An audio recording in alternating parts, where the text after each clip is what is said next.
सूत जी महाराज कहते हैं, जो प्रदोष व्रत के परम अद्भुत पुण्यमय महात्म्य को उस व्रत के दिन शिव पूजन के पश्चात एकाग्रचित होकर सुनता है, उसे 100 जन्मों तक कभी दरिद्रता नहीं होती और अंत में वह ज्ञान के ऐश्वर्य से युक्त हो भगवान शंकर के परम धाम को प्राप्त होता है। ओम नमः शिवाय। नमस्कार, स्वागत करती हूँ आपका नीलम ज्ञानवाणी में। आज सुनेंगे परम फलदायी प्रदोष व्रत कथा, जिसे सुनने मात्र से हर किसी मनुष्य के सारे दुख दर्द हो जाते हैं पल भर में समाप्त। माँ पार्वती और भगवान भोलेनाथ की कृपा से शारीरिक, मानसिक, आर्थिक और सभी प्रकार के कष्टों से मुक्ति मिलती है। यह कथा स्कंद पुराण के ब्रह्म खंड में वर्णित है। अतः आप भक्तों से निवेदन है कि कथा का रसपान बड़े भक्ति भाव से करें और कथा का लाभ तभी प्राप्त होगा जब कथा पूरी सुनी जाएगी। तो कथा को ध्यान पूर्वक अंत तक जरूर सुने। तो भक्तों, सबसे पहले जानते हैं प्रदोष व्रत के बारे में।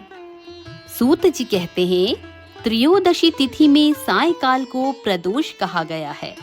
प्रदोष के समय महादेव जी कैलाश पर्वत के रजत भवन में नृत्य करते हैं और देवता उनके गुणों का स्तवन करते हैं। अतः धर्म, अर्थ, काम और मोक्ष की इच्छा रखने वाले पुरुषों को प्रदोष में नियम पूर्वक भगवान शिव की पूजा, होम, कथा और गुणगान करने चाहिए। दरिद्रता के तिमिर से अंधे और भव सागर में डूबे हुए संसार भय से भीरू मनुष्यों के लिए यह प्रदोष व्रत पार लगाने वाली नौका है।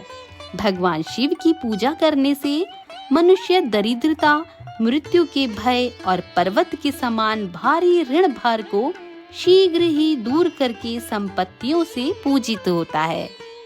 तो आइए अब कथा का श्रवण करते हैं। विदर्भ देश में सत्यरथ नाम से प्रसिद्ध एक राजा थे, जो सब धर्मों में तत्पर, धीर, सुशील और सत्य प्रतिज्ञ थे। धर्म पूर्वक पृथ्वी का पालन करते हुए उनका बहुत सा समय सुख पूर्वक बीत गया। उसके बाद शाल्व देश के राजाओं ने विदर्भ नगर पर आक्रमण करके उसे चारों ओर से घेर लिया। अपनी नगरी को शत्रुओं से घिरी हुई देख विदर्भ राज विशाल सेना के साथ युद्ध में चला गया।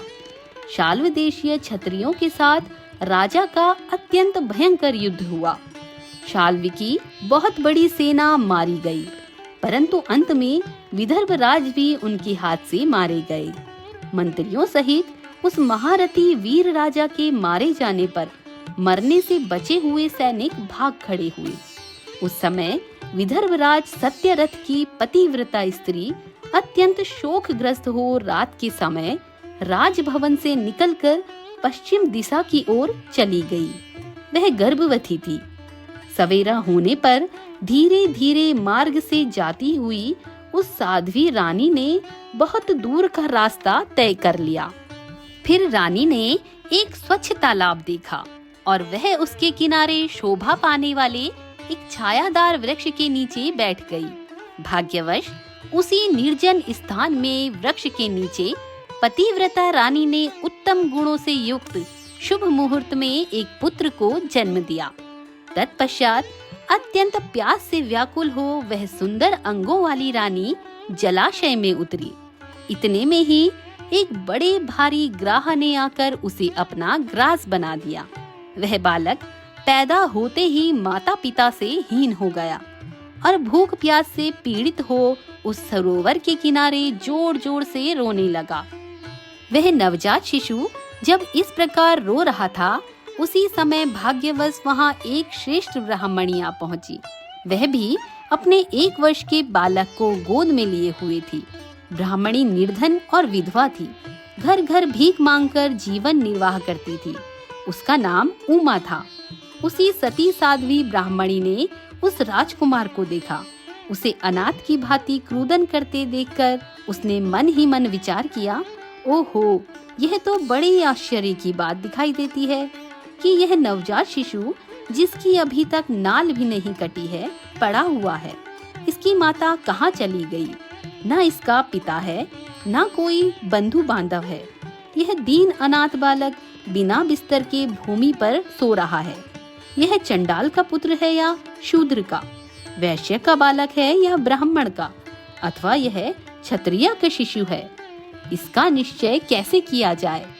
मैं इस शिशु को उठाकर अपने सगे पुत्र की तरह अवश्य पालन कर सकती हूँ, परंतु यह किस कुल का है, यह ना जानने के कारण इसे छूने का साहस नहीं होता। वह पतिव्रता ब्राह्मणी जब इस प्रकार कह रही थी, उसी समय कोई सन्यासी महात्मा वहां आ गए। वे ऐसे जान पड़ते थे मानो साक्षात शंकर भगवान हो। उन श्रेष्ठ भिक्षु ने उस स्त्री से कहा, ब्राह्मणी खेद न करो, हृदय की संशय वृत्ति दूर कर इस बालक की रक्षा करो, इससे तुम्हें शीघ्र ही परम कल्याण की प्राप्ति होगी। इतना कहकर वे दयालु भिक्षु तुरंत वहां से चले गए।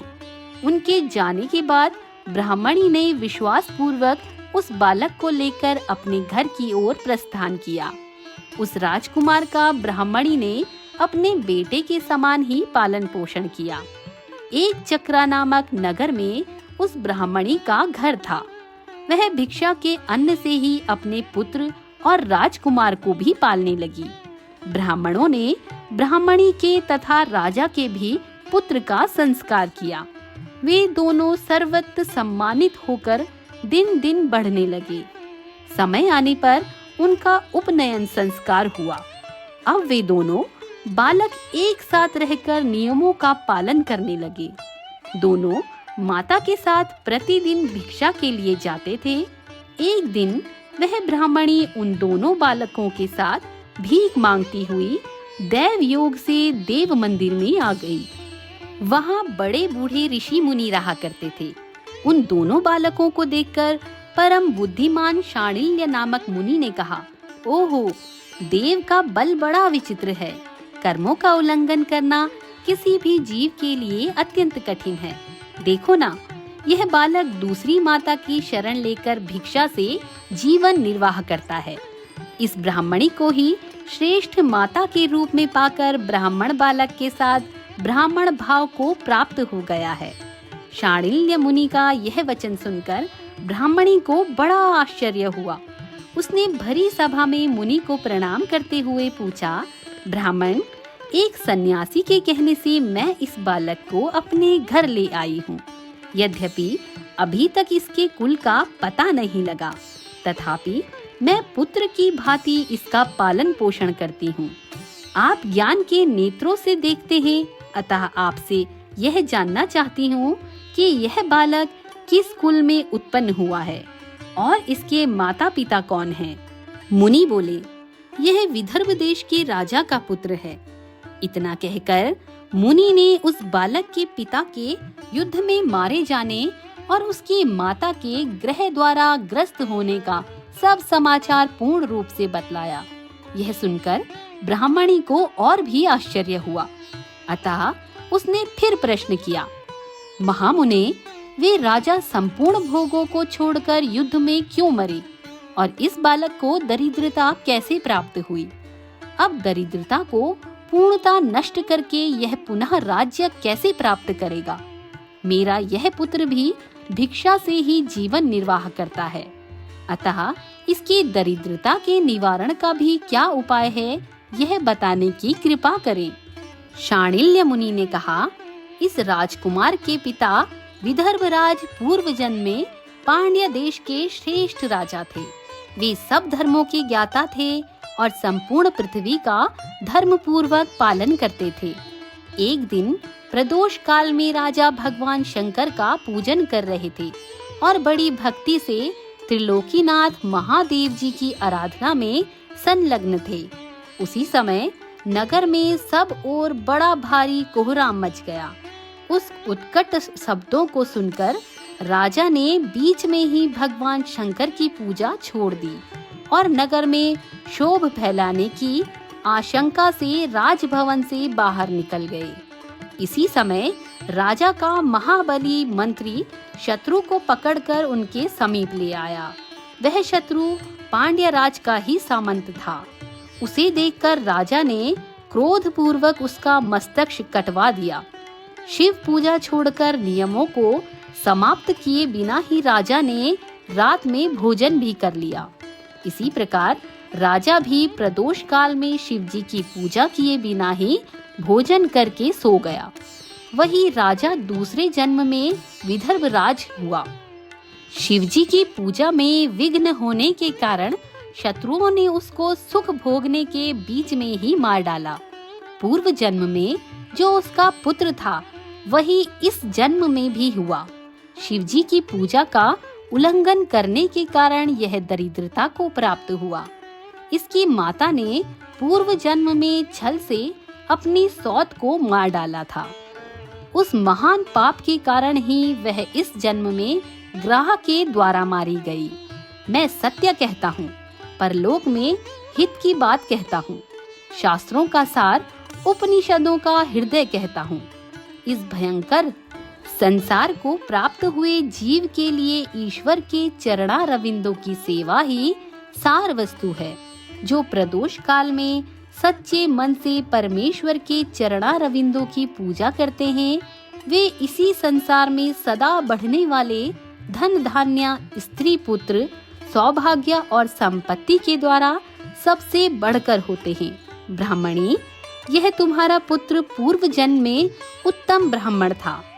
इसने सारी आयु केवल दान लेने में बिताई है, यज्ञ आदि सत्कर्म नहीं किए हैं, इसलिए यह दरिद्रता को प्राप्त हुआ है। उस दोष का निवारण करने के लिए अब यह भगवान शंकर की शरण में जाए। तो भक्तों, प्रदोष व्रत के पालन से किस प्रकार ब्राह्मण और राजकुमार की दरिद्रता का निवारण हुआ और राजकुमार को पुनः राज्य की प्राप्ति कैसे हुई, यह हम आगे की कथा में सुनते हैं। सूत जी महाराज कहते हैं कि मुनि के इस प्रकार कहने पर ब्राह्मणी ने उन्हें प्रणाम करके शिव पूजन की विधि का क्रम पूछा। तो शांडिल्य ऋषि ने उसे संपूर्ण प्रदोष व्रत विधि कह सुनाई और बोले, यदि ये दोनों बालक इसी प्रकार भगवान शंकर का पूजन प्रत्येक प्रदोष के दिन करते हैं तो वर्ष भर में इन्हें उत्तम सिद्धि की प्राप्ति होगी। शांडिल्य मुनि का यह वचन सुनकर उस ब्राह्मणी ने दोनों बालकों के साथ मुनि के चरणों को प्रणाम किया और इस प्रकार कहा, भगवन, आज मैं आपके दर्शन मात्र से कृतार्थ हो गई। ये दोनों बालक आज से आपकी शरण में हैं। ब्राह्मण देव, यह मेरा पुत्र है और इसका नाम शुचि व्रत है, और यह राजकुमार है जिसका नाम मैंने धर्मगुप्त रखा है। ये दोनों बालक और मैं सभी आपके चरणों के दास हैं। इस घोर दरिद्रता के सागर में गिरे हुए हम सबका आप उद्धार कीजिए। इस प्रकार शरण में आई हुई ब्राह्मणी को अमृत के समान मधुर वचनों द्वारा आश्वासन देकर मुनि ने उसके दोनों बालकों को भगवान शंकर की आराधना के मंत्र विद्या का उपदेश दिया। तत्पश्चात दोनों बालक और ब्राह्मणी मुनि की आज्ञा ले वहां से चले गए। मुनिवर के उपदेशानुसार दोनों बालक प्रत्येक प्रदोष व्रत के दिन पार्वती वल्लभ शिव की आराधना करने लगे। इस प्रकार शिव पूजा करते हुए द्विज कुमार और राजकुमार के 4 महीने सुखपूर्वक बीत गए। एक दिन द्विज कुमार राजकुमारों को साथ लिए बिना ही नदी के तट पर स्नान करने के लिए गया और वहां मौज से देर तक इधर उधर घूमता रहा। वहां झरने के जल के आघात से खाई की भूमि कट जाने से उसमें बड़ा गड्ढा हुआ। एक बड़ा भारी खजाने का कलश चमक रहा था, जिस पर ब्राह्मण कुमार की दृष्टि पड़ी।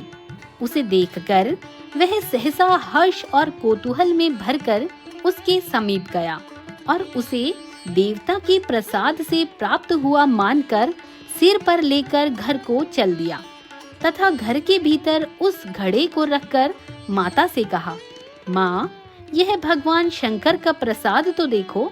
उन्होंने दया करके घड़े के रूप में यह खजाना दिखला दिया। तब उस पतिव्रता ब्राह्मणी ने राजकुमार को भी बुलाया और कहा, पुत्रों, इस खजाने के घड़े को तुम दोनों आपस में बराबर बांट लो। माता की बात को सुनकर ब्राह्मण के पुत्र को प्रसन्नता हुई, किंतु राजपुत्र ने उससे कहा, माँ, यह तुम्हारे ही पुत्र के पुण्य से प्राप्त हुआ है, अतः मैं इस खजाने को बांटकर लेना नहीं चाहता हूँ। अपने पुण्य से प्राप्त हुए खजाने का ये स्वयं ही उपभोग करे। वे ही भगवान शंकर मुझ पर भी कृपा करेंगे।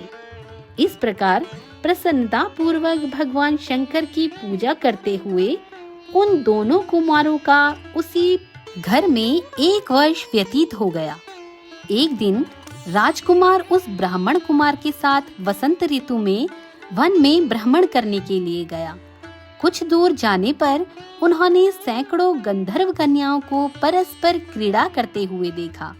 उन्हें देखकर ब्राह्मण कुमार ने दूर से ही राजकुमार से कहा, यहाँ से आगे जाना उचित नहीं, क्योंकि उधर स्त्रियां विहार कर रही हैं। स्वच्छ अंतःकरण वाले विद्वान पुरुष स्त्रियों का सामित्य त्याग देते हैं। ये पुरुषों को अपनी दृष्टि मात्र से मोहित कर लेती है। इसलिए अपने धर्म में तत्पर ब्रह्मचारी कभी स्त्रियों के समीप जाकर उनके साथ वार्तालाप ना करे।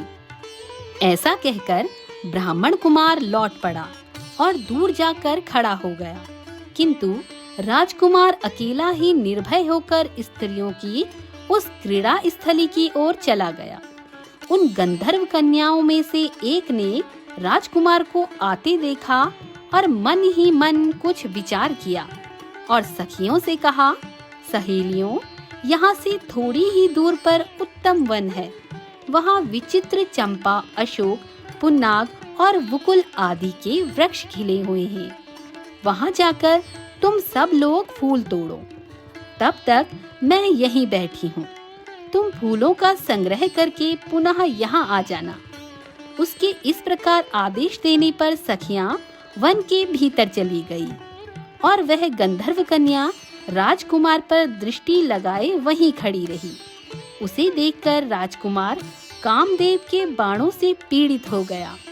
गंधर्व कन्या ने अपने पास आए हुए राजकुमार को बैठने के लिए कोमल पल्लवों का आसन दिया और पूछा, कमल नयन, तुम कौन हो? किस देश से यहाँ आए हो और किसके पुत्र हो? इस प्रकार पूछने पर राजकुमार ने अपना पूरा परिचय बतलाया। मैं विदर्भ राज का पुत्र हूँ। मेरे माता पिता बचपन में ही मर गए। शत्रुओं ने मेरे राज्य पर अधिकार जमा लिया है और मैं दूसरे के राज्य में गुजारा करता हूँ। ये सारी बातें बतलाकर राजकुमार ने उस गंधर्व कन्या से पूछा, सुंदरी, तुम कौन हो? यहाँ तुम्हारा क्या कार्य है और तुम किसकी पुत्री हो?